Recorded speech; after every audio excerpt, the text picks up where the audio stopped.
안녕하세요, 반갑습니다. 여러분들 사랑하는 닥터 진호입니다.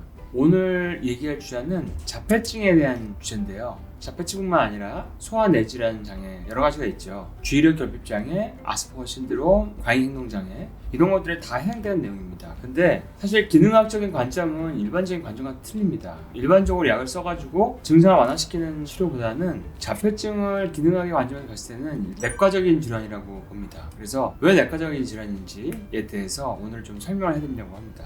자폐증의 특징은 다른 사람과의 감정 교류를 잘 못하는 게 전형적인 특징이죠. 진단을 하게 되는 원인들로는 의사소통 능력의 부족, 사회성 부족, 때를 부리거나 자학하는 이상 행동 등이 있습니다. 근데 자폐증을 치료할 때 기능학적 조건은 우선적으로 글루텐, 밀가루라든지 발효되지 않은 우유, 유제품을 제거하는 시계를 우선하거든요. 물론 지연성 알러지를 해서 그걸 검사하면 더 좋은데요. 글루텐과 우유, 유제품을 제거한 시기만 한 연구에서만 해도 굉장히 좋은 결과가 많이 나왔습니다. 이런 결과는 의과대학에서 아직 안타깝게도 가르치지 않고 있는데요. 2008년 CDC 미국의 질병통제센터에서 발표한 자료에 의하면 100명당 1명의 자폐증 환자나 주의력 결핍장애, 아스퍼거 신드롬 등의 기타 스펙트럼 장애를 합하면 100명에 대여섯 명이 된다고 합니다. 굉장히 많은 수치입니다.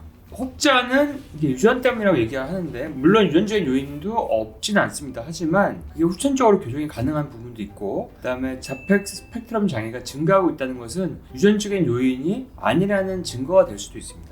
일단은 자폐는 장 증상과 증상이 굉장히 많습니다. 장 건강은 뇌 건강에 직접적으로 영향을 주는데요. 우리가 장을 제2의 뇌라고 얘기를 하잖아요. 근데 많은 자폐아들이 만성적인 설사, 변비 등의 장 질환, 그러니까 장 누수 질환을 갖고 있습니다. 물론 음식 알러지도 많이 있고요.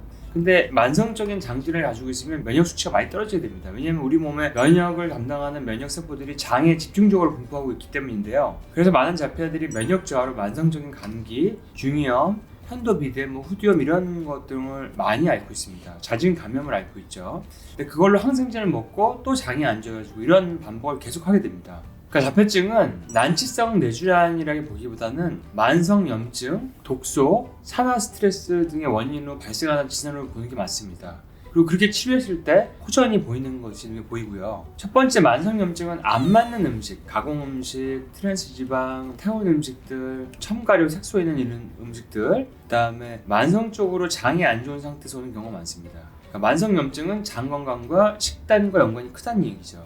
물론 좋은 오메가6, 달맞이 종자 이런 게 부족해서 오기도 합니다. 두 번째 산화 스트레스는 세포의 에너지 공장인 미토콘드리아와 DNA 등의 세포의 구성 물질을 파괴시킵니다. 그러니까 산화 스트레스가 너무 높으면 좋은 항산화제를 투여하게 되죠. 항산화제 네트워크가 있죠. NAC도 있고 글루타치온, 코엔자임 Q10, 비타민C, 파이토케미칼, 오메가3, 비타민 B3 여러 가지가 있는데 자폐증 환자에게 가장 많이 쓰는 항산화제 종류 중에 하나는 글루타치온입니다.